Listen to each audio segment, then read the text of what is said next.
Yes, Shubham. Have you joined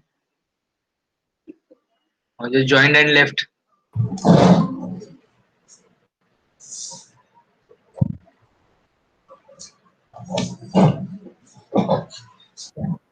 Madhavendra? Yes, sir. See, I have posted yesterday. No, I took lecture on this gear manufacturing. So I have posted study material also. So what I will request now, all of you, go through it. I will be again continuing it on Monday.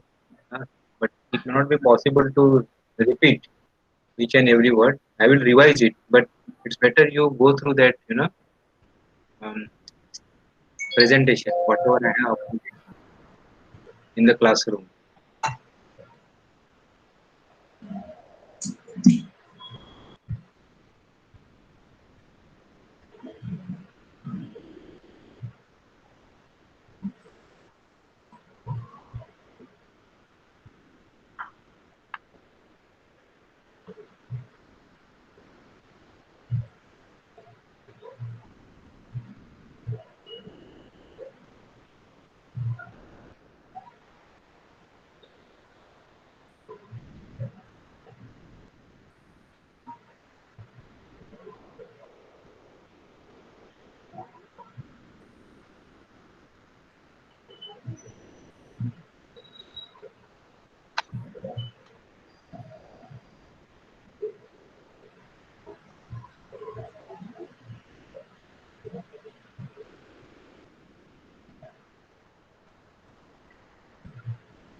Okay, so we'll start. 18 students they have joined.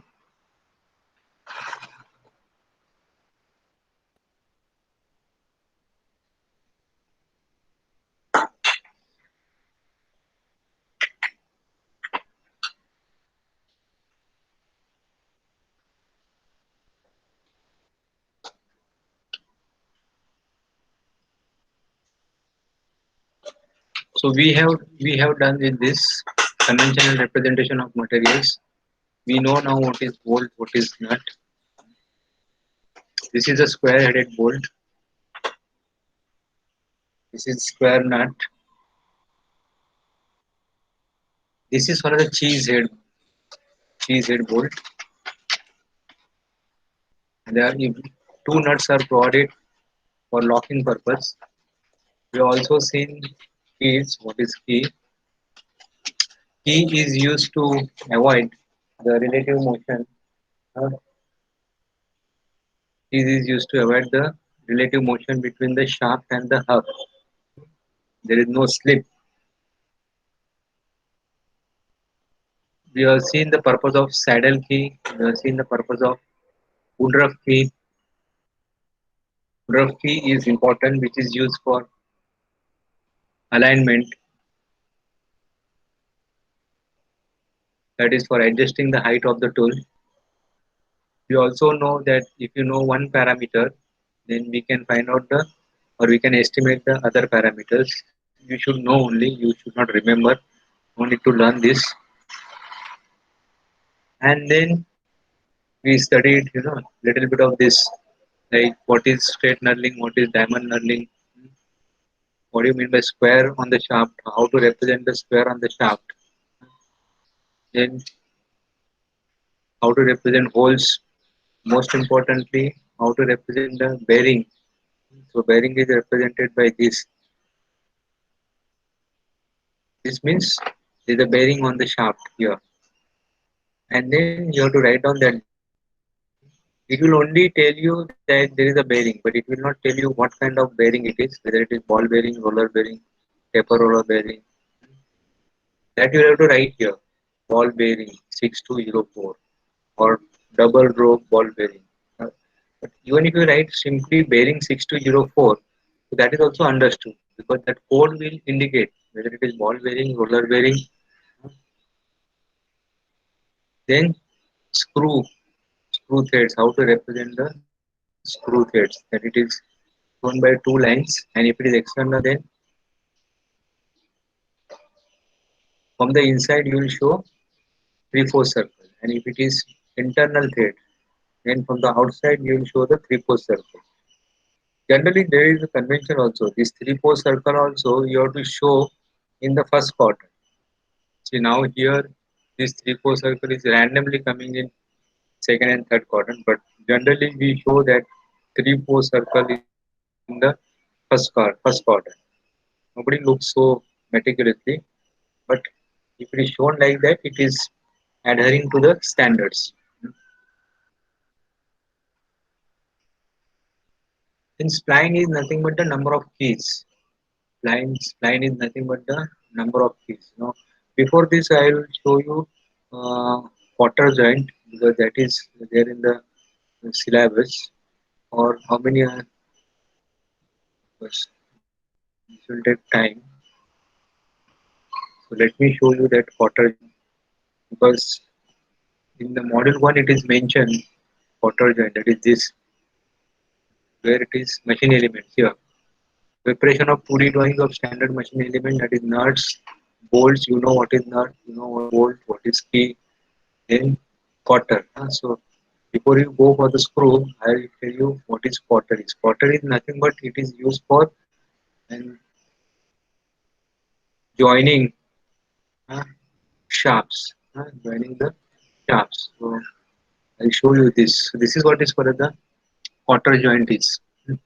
Like if you want to join the two shafts, if you want to join the two shafts, Then end of the shaft should be machined like this. End of the shaft. So you have one shaft like this coming from this end, and you have another shaft coming from this end. And if you want to join those two shafts, then end of the shaft should be seen like this. And then you have to insert this. This is like a male and female. So this you have to insert in this female, alright. And then these slots has to match. Your slot has that has to match, and then you have to insert a rectangular key, a rectangular piece which is called as the key. Okay, through this slot. After uh, this both the slots are matched. So once this rectangular piece is inserted, uh, then you have to see that this rectangular piece doesn't come out. Then once this shaft rotates, either of the shaft rotates, then another shaft will also rotate.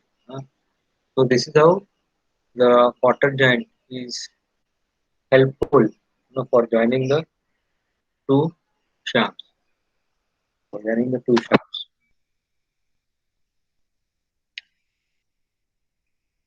This is how it will look like quarter joint. Remember, these are the ends of the two shafts. These are the end of the two shafts.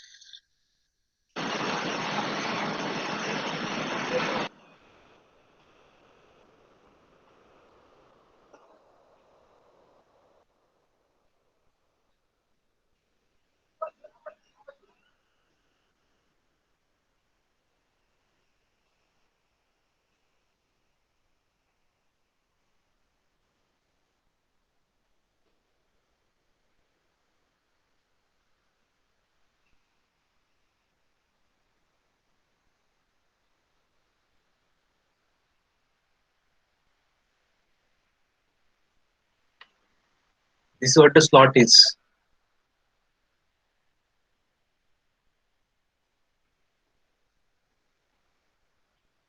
This is what that rectangular piece which goes inside this slot for joining the two shaft ends.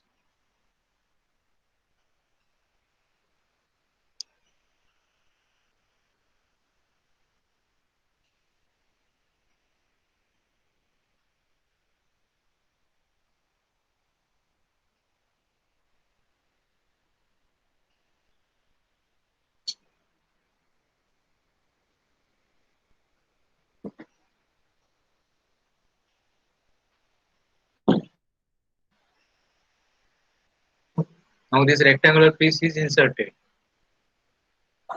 after matching both the shaft ends.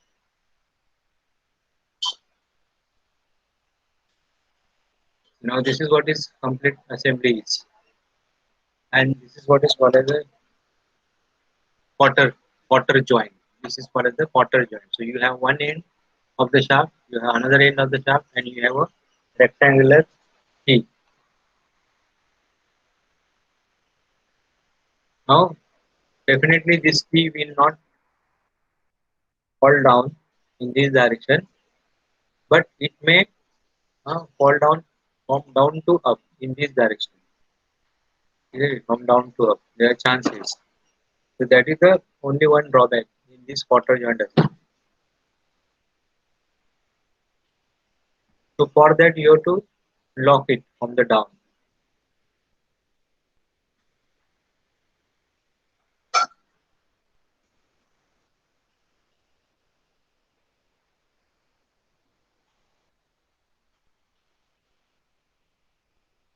Yeah.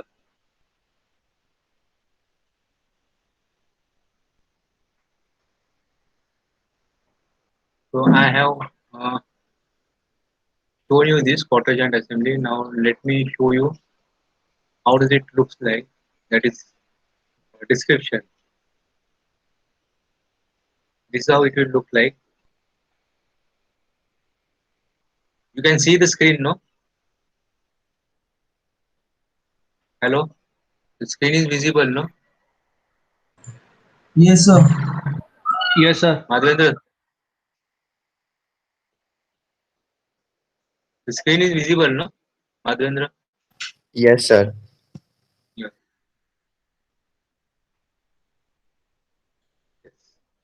This is what the typical quarter joint will look like. You have one shaft end and another shaft end in which you are inserting the key.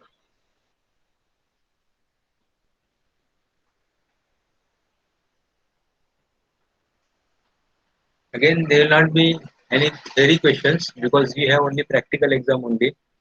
All right, and again, no uh, assignment on this. I have given you that assignment for the intersection and for the auxiliary, and then next assignment will be on the modeling. In case suppose if we something goes wrong and if we fall short of modeling time, then we may come for this assignment because term work is also there for 50 marks. But we will give you enough time, no need to worry. So that's why you don't ignore it or don't neglect it. Uh, At least see that you understand with understanding. Uh, Because one of the auxiliary view drawing, I think it was given by Advait. Advait is there. He had written that auxiliary view के जगह he has written some developed view करके. So that is not correct. No, it is not a developed view, but it is auxiliary view. Okay, sir. If you have doubt, you can always ask.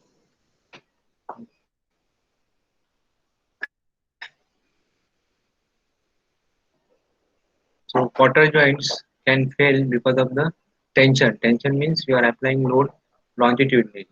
Correct. What is important that you should be able to imagine how the quarter joint is. Its strength of material, that is this failure, etc. That is not so important from KMT point of view. So the modes of failures are generally tension failure in quarter joint.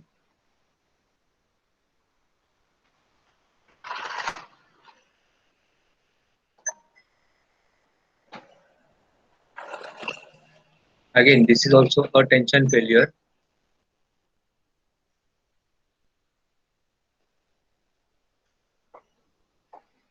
So this is also, it can be socket and spigot also. There is a shear failure of the key. Shear failure of the key. Shear means like suppose you must be knowing in modulus of elasticity you have studied the shear modulus represented by G. So like suppose if you have a book, so the bottom portion of the book is fixed and the top portion moves, then that is for the shear failure. The top page is only moving when you are applying a tensile load, then that is shear failure. And so shearing is here occurring between these two planes. Here the shearing is occurring. That is what is shear failure. So one was tension, another was shear failure.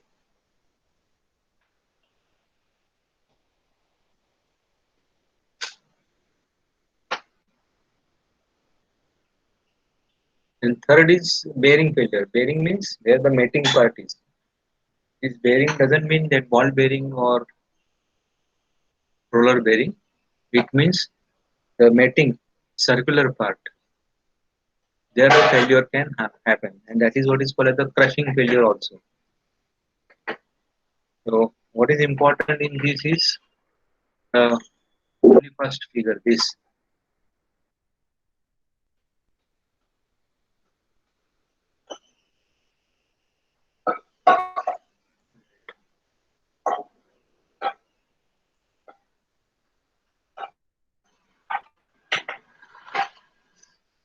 This also I have uploaded. So this is a link which you can see.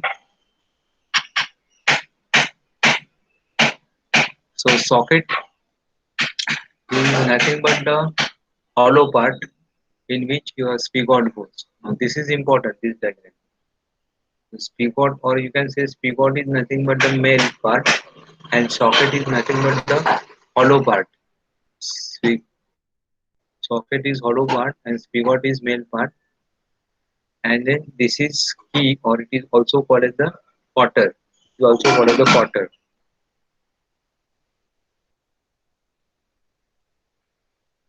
You must understand this drawing also important from KMD point of view. This is what the tensile load is applied here.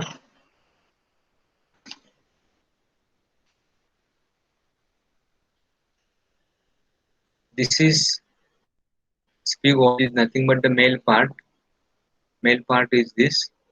I hope you can understand. And this is what the shaft is. Alright, which is subjected to the tensile load. And here is the shaft which is subjected to the tensile load.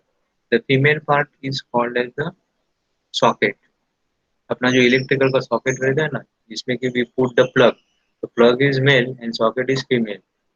Alright, so ये आपका spigot है. This is a spigot and this is your socket. After matching the slot, we are inserting the quarter. Okay, so this is what is your quarter is. This in the side view, you can see this is a quarter. Now this quarter pin has a taper here. One side is straight and another side is taper, so that it can go down.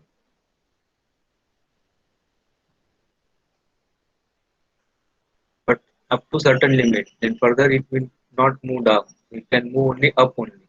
But if you tap from here, bottom say if you tap, then it can move up and then assembly can be dismantled. So you can have a locking pin here, like a split pin. Like you drill a hole here. This is what I was telling. So you drill a hole across this, that is here.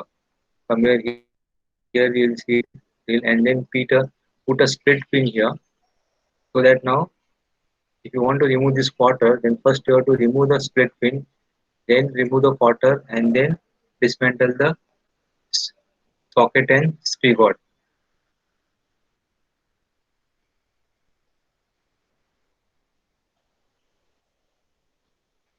I hope it is clear. The use of quarter joint is to join the two shafts which are subjected to the tensile load. Again and again, this is socket is a female part in which this spigot, which the male part goes, and then you have to put the quarter for joining.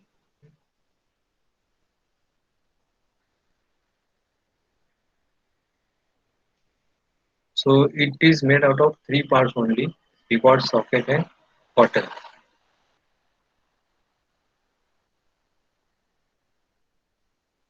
Comparatively very simple parts, but the ends has to be made like spigot and socket.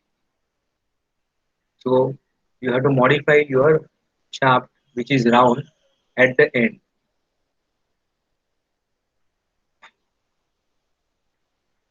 So that was a short information about the quarter joint. Now let's continue with our module 1.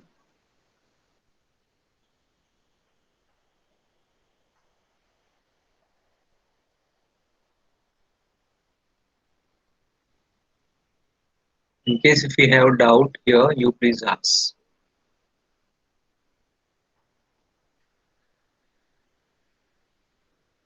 So this bearing is important because most of the industrial drawings you will come across this symbol. Heading is also important. So nobody shows the threads like this. It has to be shown like this, two circles. One circle is 3/4. When I was talking about the spline shaft is nothing but consider that this is a key. So if there are keys or keyways, if there are many keyways, then it is called as a spline shaft. Remember, it is not. It is actually in between your key and gear. It is not gear. It is not a keyway also. Hmm. It looks like a gear, and it functions also like a gear. So you have several, several teeth. Now this will not called as a keys. Will called as a teeth. Alright. And the same keys you will have inside the hole, inside the hole or the bush, which is mounted on this flying shaft. Okay, so both will match and the torque will be transmitted. Now, in order to save the time, how do you represent? The convention is this. In the drawings, you have to show the flying shaft like this. Means only you have to show two or three teeth and show the major diameter and show the minor diameter. Major matlab bar ka, minor means under ka. Okay. So no need to show all the teeth, all the plant teeth. Minimum one teeth, maximum three teeth. That is sufficient. And this circle, it indicates that teeth, teeth are spread across the circumference. Many times we come across in the drawing very long shafts. The shafts 500 millimeter long or 1000 millimeter long. Hmm. So how to show that? Hello, I'm in the lecture. Please call around 1:40. Hmm.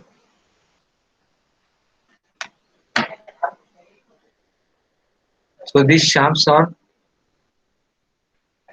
how to show the longer shafts. Shafts are longer. How to show? But 1 meter long shaft cannot be shown in the drawing. And if you scale it, say 1:4, the 1 meter long shaft will become 250. But then accordingly, other parts also get reduced. You know that is 25% reduction. Then those parts are not clear. Those parts are not clear. So that's why these longer shafts are shown like this. So this is say 1 meter long shaft, and then you have to show the break. It means this is a continuous shaft. You have to show the break like this. This is the convention in order to show the longer shaft. This is for the solid shaft, and this is for the hollow shaft. ये जो है वो hollow shaft, and this is for the solid shaft. Hollow. Just a minute.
Yes, so the hollow shaft is shown like this,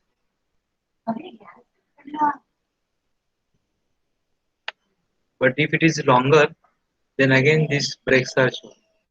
Alright.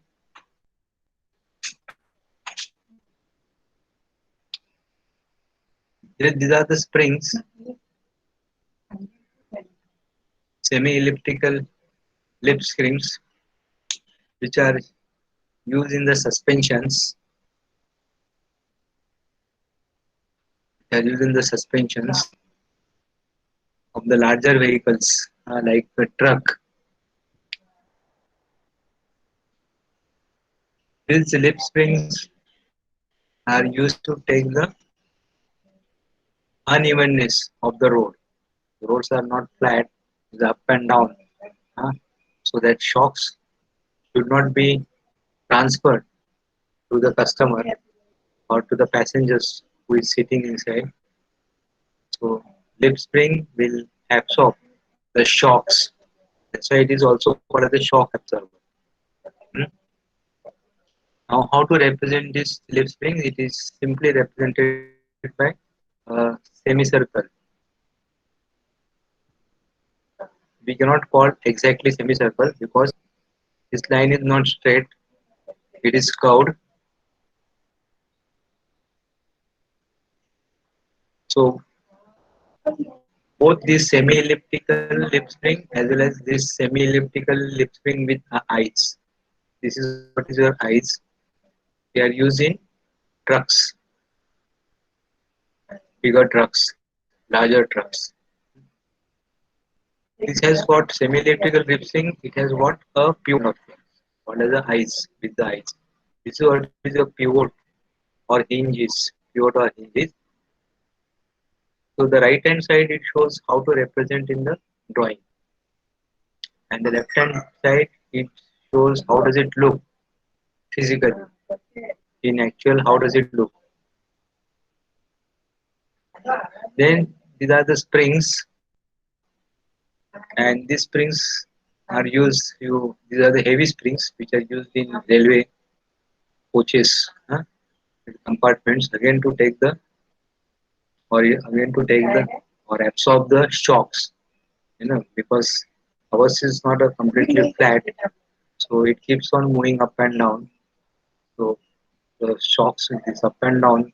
The shocks will be transmitted to the passengers, and the journey will be uncomfortable. Not only that, it is not good also uh, because it can damage the spine. So this is your compression spring. This is just compression, and there are two ways of representing. Either you can represent like this, and still more simpler, you can represent like this. It's more simpler. So to just show this, remember this is not a thread. This is not a threads are shown simply by one line here, another line here, straight line, and another two lines here. The threads are shown by two lines, two lines here. This is a spring. It looks like a thread, but this is a spring. Then you have cylindrical tension spring. This is a compression spring, and this is a tension spring. This tension spring is used in your door closer. That is, when the load is applied, it will stretch. When the load is removed, uh, it will come to its original position. Alright. Whatever springs you have in your pens, in your ball pens, those are this. It is, we say, normally open condition. This is normally open. So when you apply a load, that is when you press it, uh, these wires touches each other. Okay. Here, this is the typical door closer spring. Hmm. So when you open it, there will be a gap, and once you remove the load, then it will come to its original position. That means it bring the door to its original position. Then cylindrical tension spring is shown like this, whereas compression spring is shown like this. Only there is a difference. between the end, difference between the end. All right.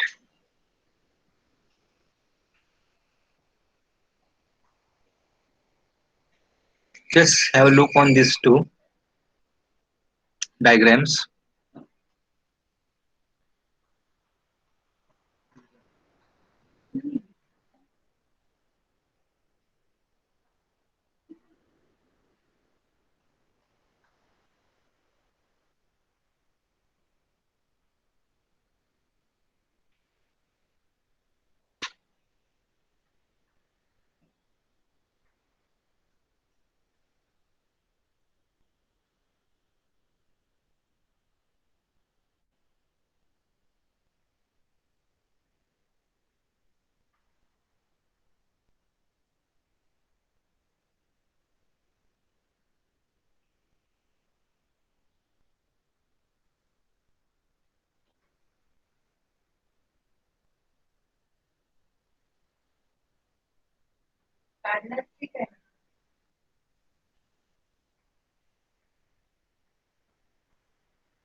Now this is the spur gear and this is bevel gear. So in spur gear, the teeth are shown like this.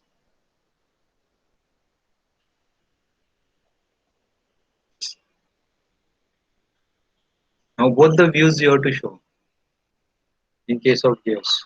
Both.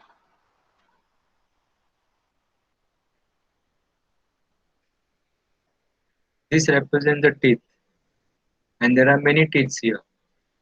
One, two, three, four, six. So again, all the teeth you need not show. You have to just show the one outside complete circle and below that you have to show the pitch circle. So this is your pitch circle diameter. This inside here that is pitch circle diameter. Pitch circle diameter will correspond to this. This is called as the addendum or outside diameter. This is your dedendum diameter or inside diameter or minor diameter, and this is your pitch circle diameter, which is the average of addendum and dedendum. Obviously, any gear will have keyway because gear will fit on the shaft and which will help to transmit the power. Now, the purpose of spur gear is to transmit the power between two shafts which are parallel to each other. The shafts are parallel to each other. That is non-intersecting shaft. But if the shafts are intersecting, two shafts are intersecting, then how to transmit the power? So for that, you need to use bevel gear. In bevel gear, you have teeth which are cut at root angle. This angle is called as the root angle. So we have one shaft, alright, on which the bevel gear is mounted here, and you have another shaft which is intersecting. Let's say like this. This is the center line of another shaft which is intersecting this axis, and on this shaft you have similar gear mounted. So that gear will mesh with this, and once this rotates, this shaft will also rotate. Now spur gear and bevel gear, the front view will look like same, but there is a difference in the side view. So both the views are necessary because if you draw only this one view,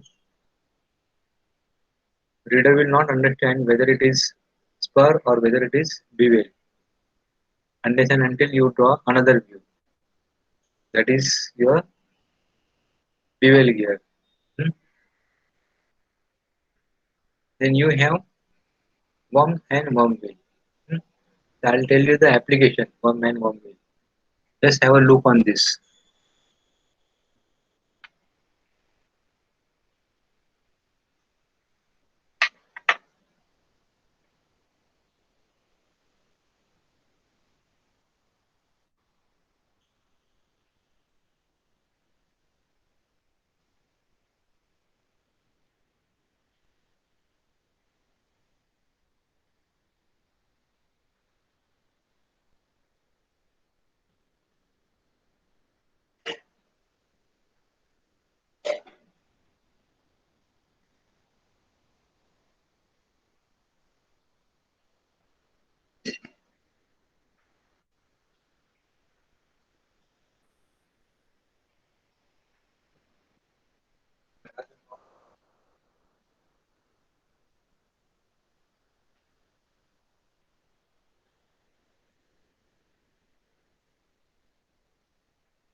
So worm and worm wheel are used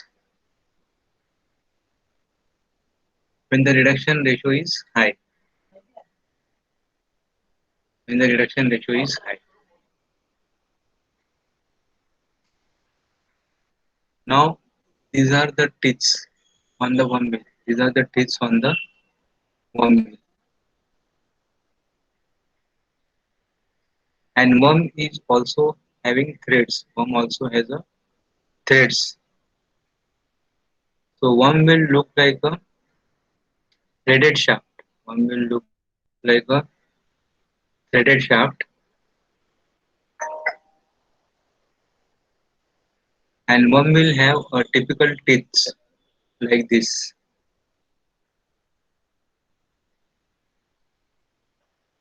So worm will always engage with this worm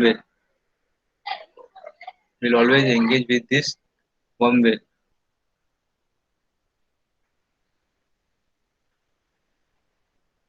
Now, what do you mean by reduction ratio, heavy reduction ratio? Like suppose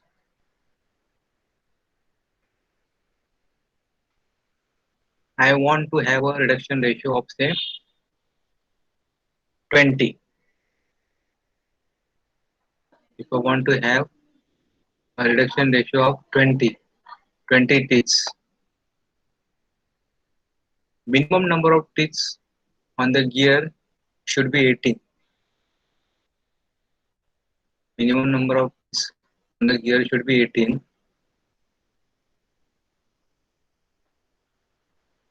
So if I want to have a reduction gear of 20, then the mating gear should have a number of teeth 18 into 20. So that will be 360 teeth. So 360 teeth means it will be very big. It will be very big gear. 360 teeth means it will be very big gear. So in order to reduce the size, we go for worm and worm. See now it is very compact. Worm is like a thread and it is considered as if having a single teeth. It's considered as if having a single teeth, and then worm will have number of worm will have number of teeth. So if we have 40 teeth, which is possible easily, then if we have 40 teeth, which is possible easily, then you can get a reduction ratio of 40. Means reduction ratio of 40 means what? If this is rotating, like if this pinion is rotating at say 4000 rpm, then 4000 divided by 40, that is this will rotate at 4000 divided by 40, so that will be 100. Alright, so this theory I just gave you the background. What is our concern is how to represent. Hmm? So again, most of the gears will look like, you know, the front view will be same, but in order to understand, you need to have another view, that is side view also. So this was the conventional representation of the machine components. So now let's go for another topic,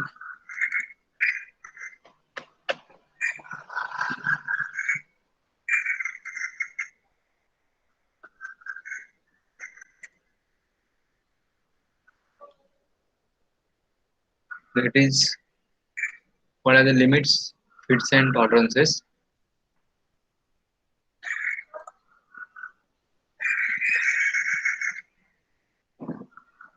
So in manufacturing, you need to give the tolerances on any of the shaft or any of the product, because it is not possible to manufacture 0 0. There is nothing like 0 0. You know, you need to have some limits on the dimensions. You need to give some tolerances on the dimensions.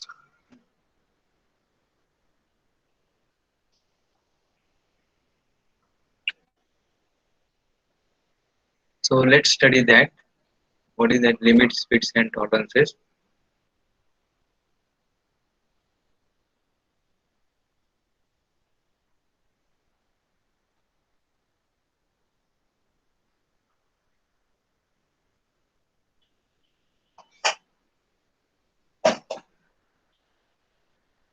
So objective is to understand the basic of limits, fits, and tolerances, to calculate basic and gauge tolerances, and understand various type of gauges and their applicability.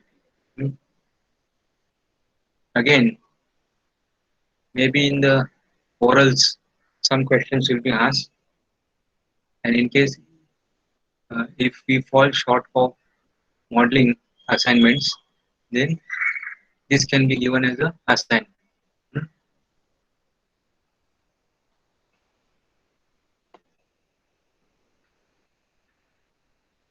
Let us study this diagram.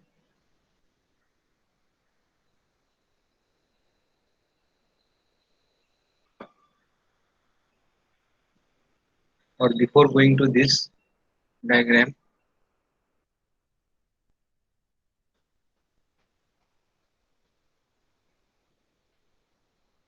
I'll just show you this, then I'll come back to the diagram. That is, what do you mean by whole? So whole means internal things or internal features of the parts. Shaft means it is external features of the parts.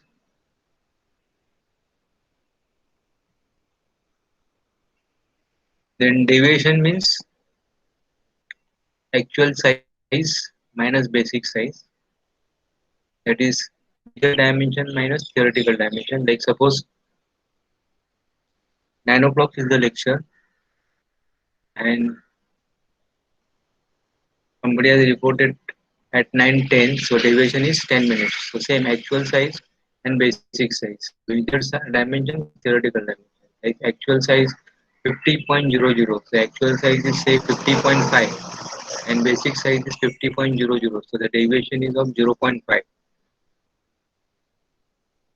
Then lower deviation. So lower deviation it is nothing but the difference between minimum limit and basic size of the component.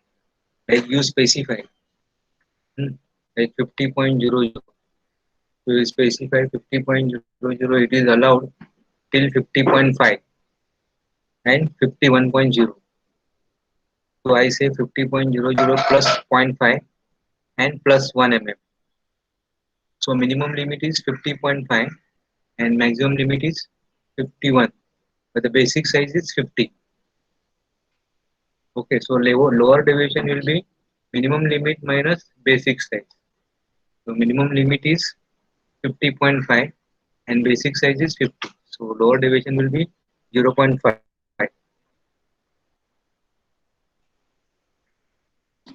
Then similarly upper deviation. So upper deviation will be maximum limit minus basic size of the component. So maximum limit is 51. I'm giving an example like 50.00 for plus 0.5 and plus 1.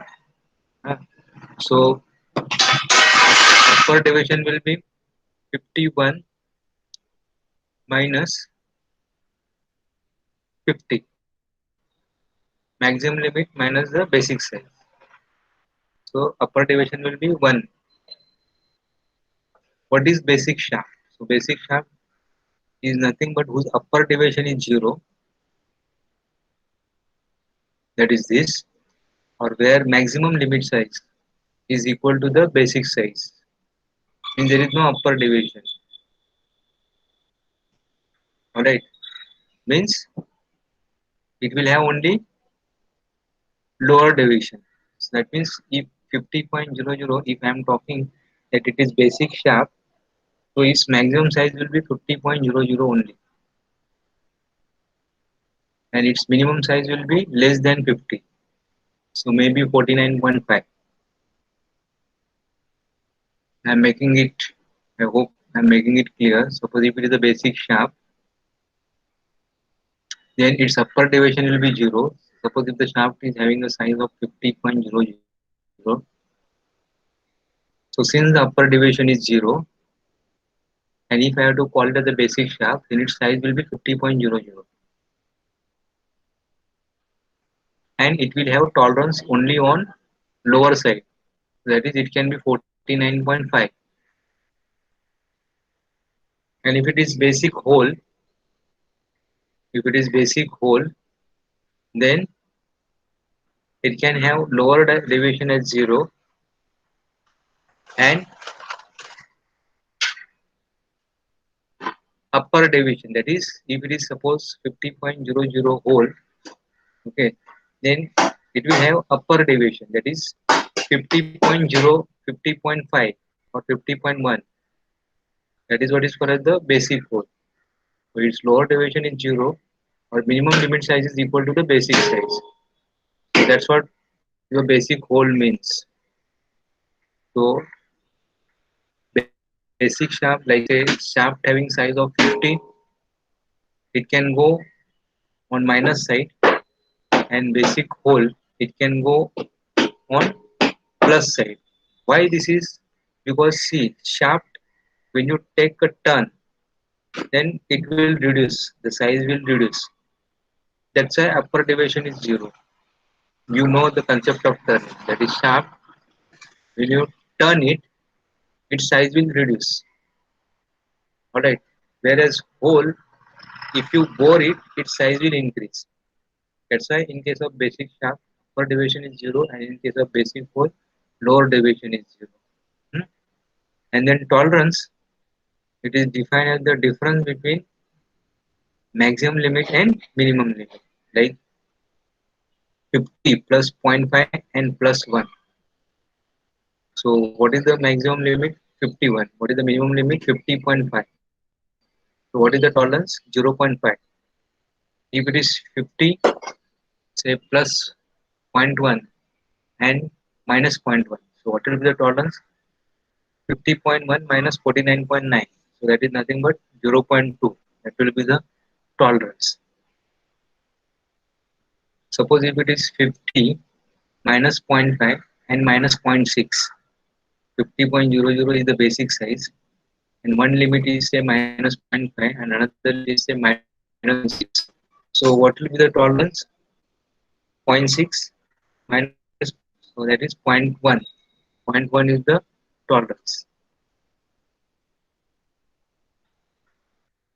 So that was your tolerance. Then limits.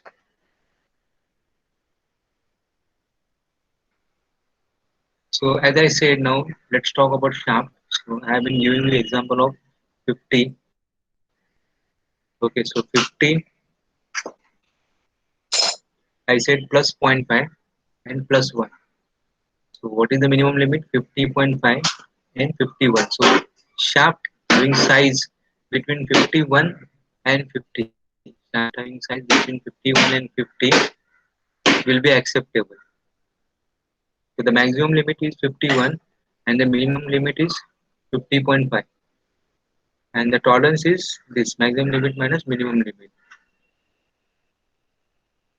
Similarly for the hole, hmm, like say 50, and if I say 50 plus zero point 0.2 and plus zero point 0.5. So what will be the size? 50.2 and 50.5. So the maximum limit is 50.5 and minimum limit is 50.2. So limit is nothing but two upper and lower extreme permissible sizes between which the actual size is contained. So this is what the permissible sizes is. In between this, the actual size is contained. Hmm.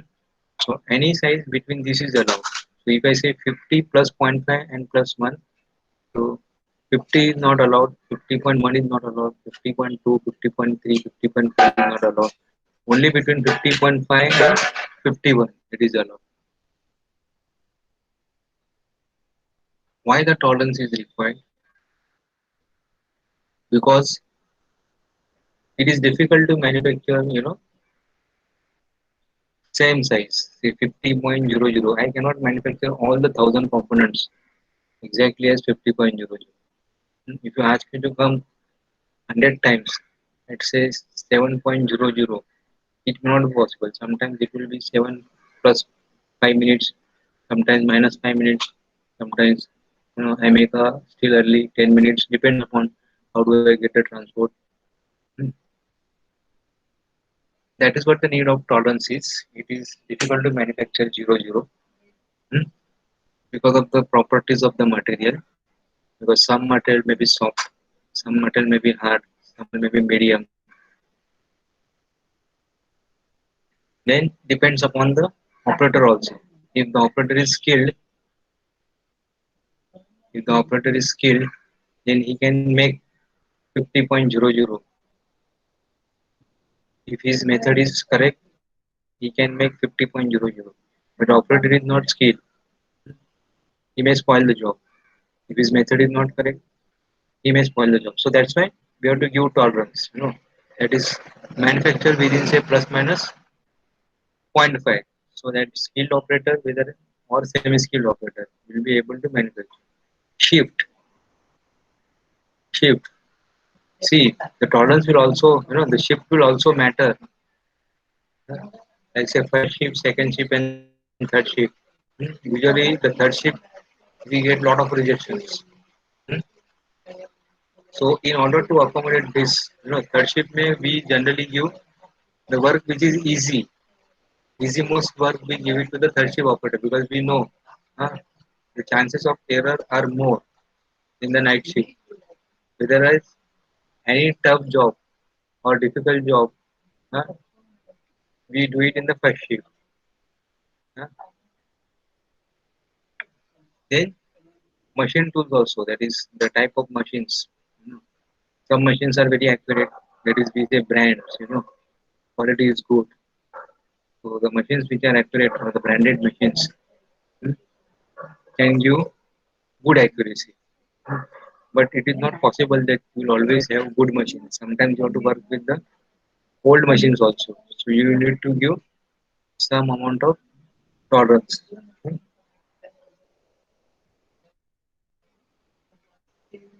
So that's why the tolerance is required. And then type of tolerances, etc. That we'll discuss in the next lecture because it cannot be completed today. We'll stop here.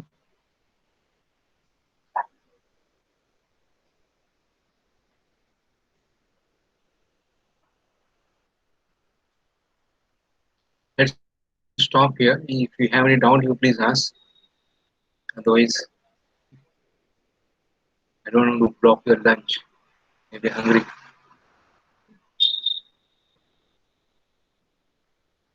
Sahil, what happened yesterday actually? Sahil? Huh? Yesterday what happened? Mass bunking again? Sahil has left out. Hello, hello. Hello, sir. Hello. Huh? Yesterday what happened? There were not many Actually, students. yeah, sir. I Sorry? guess everyone was busy in the celebrating Janmashtami. I see. Huh? No one really told It us. was it was not informed, no? Actually, you should have informed, no? Right. ठीक है, doesn't matter. Okay, sir. Thank you. Just go through the material, study material which I have already uploaded. Huh? All right, sir. Thank you.